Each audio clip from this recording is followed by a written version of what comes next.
আমার লাইফে আমি বিকাশ দিয়ে অনেক ধরনের ট্রানজ্যাকশন করেছি। Send money, bill pay, recharge, টাকা লোন নেওয়া তো আছেই, কিছু ইউনিক ট্রানজ্যাকশনও করেছি। যেমন একবার রিক্সা থেকে নেমে দেখি ওয়ালেট আনিনি।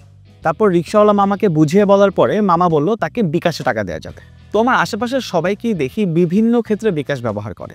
তাই বিকাশ অ্যাপের বিভিন্ন সিস্টেম এবং পলিসি নিয়ে নলেজ থাকা উচিত। যেমন ওয়ান অফ দেম হচ্ছে বিকাশ লিমিট। আপনি কি জানেন আপনি বিকাশে কত টাকা লেনদেন করতে পারবেন, কত টাকা পাঠাতে পারবেন, কত টাকা ক্যাশ আউট করতে পারবেন? এই সব কিছুরই একটা লিমিট আছে।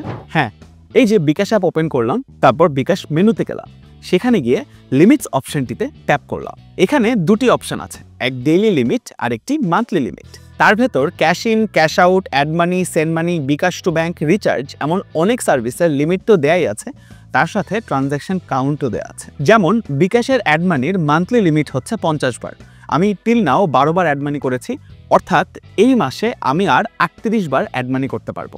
ইন্টারেস্টিং না? সো বিকাশের লিমিটের ব্যাপারটা মাথায় থাকলে অনেক সময় ডিসিশন মেকিংয়ে আপনার জন্য অনেক হেল্প হতে পারে। এরকম মজার মজার টিপস এবং ইনফো পেতে আমার বিকাশের সাথেই থাকুন।